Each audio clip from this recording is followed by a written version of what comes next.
সাদিক কায়েমকেই দেখতে চাচ্ছি। এখন পর্যন্ত মনে হচ্ছে সাদেক কায়েম হবে আমাদের ভিপি।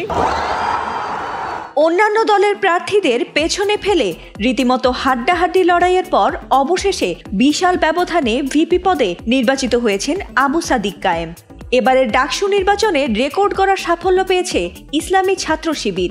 এমনকি ২৮টি পদের ২৩টিতেই অভূতপূর্ব সাফল্য পেয়েছেন তারা। রোকেয়া হল থেকে শুরু করে ছাত্রী হলগুলোতে বিশেষভাবে দেখা গেছে শিবিরের পক্ষে নারী ভোটারদের সরব উপস্থিতি। আরও চমকপ্রদ বিষয় হলো মেয়েদের হলগুলো থেকেই বেশি ভোট পড়েছে শিবিরের পক্ষে। যে যোগ্য তাকে সবাই চুজ করবে, এটাই তো নরমাল, তাই না? এছাড়াও শিবিরের প্যানেল থেকে প্রায় রেকর্ড সংখ্যক নারী প্রার্থী লড়েছেন এবং জয়ীও হয়েছেন। সাবিকুন নাহার তামান্না, ফাতেমা তাসনিম জুমা, সানজিদা আহমেদ তন্নি সহ ছাত্র শিবির সমর্থিত ঐক্যবদ্ধ শিক্ষার্থী জোটের ২ পদে রায়হান সালমার শিক্ষার্থী দম্পতিও বিজয়ী হয়ে অনন্য দৃষ্টান্ত স্থাপন করেছেন। এবারের ডাকসু নির্বাচনে মাঠে প্রচারণার সময়ও বহু নারী শিক্ষার্থীদের মুখ থেকে শোনা গেছে শিবিরের প্রতি তাদের আস্থার কথা। এলএমই সার্টিফাইড বিশ্বসেরা কপারে তৈরি ওয়ালটন কেবলস, যা আপনার স্থাপনাকে রাখবে সব সময় নিরাপদ।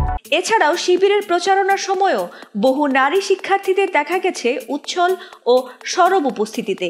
এমনকি সে সময়ের কিছু ভিডিও ভাইরালও হয় নেট দুনিয়ায়। ভিডিওগুলোতে দেখা গেছে শিবিরের সাদিক কায়েমকে ঘিরে যতটা উৎসুক নারী ভোটাররা, ঠিক ততটাই যেন ছিটকে পড়েছিলেন ছাত্রদলের আবিদের বেলায়। অনেকেরই প্রশ্ন, মেয়েদের কাছে শিবিরের এত জনপ্রিয়তার কারণ কি, আর কেনই বা নারীদের আস্থা ছিল শিবিরে। আর আশা করছি যে শিবির আসতে পারে ক্ষমতায়, ওদের জনপ্রিয়তা ক্যাম্পাসে অনেক ভালো। অনেক নারী বলেছেন শিবিরকে তারা নেতৃত্বে দেখতে চান, কারণ তাদের পোশাক নিয়ে কোনো অশালীন আচরণ তারা করবে না। এমনকি নারী ভোটাররাও এবার আশাবাদী ছিলেন যে শিবিরের সাদিক কায়েমই হতে পারেন যোগ্য নেতৃত্বের উত্তরসূরি। এছাড়া জুলাই আন্দোলনের পর থেকে ঢাকা বিশ্ববিদ্যালয়ে যতগুলো রাজনৈতিক সমাবেশ বা অনুষ্ঠান করেছে তারা, সেখানে তাদের কোনো সংঘর্ষ বা সহিংসতার রেকর্ড নেই। আর তাতেই অবিশ্বাস্য জয় পেয়ে যেন নতুন ইতিহাস লিখেছে ছাত্র শিবির। ফাতিমা সুলতানা, এটিএন বাংলা।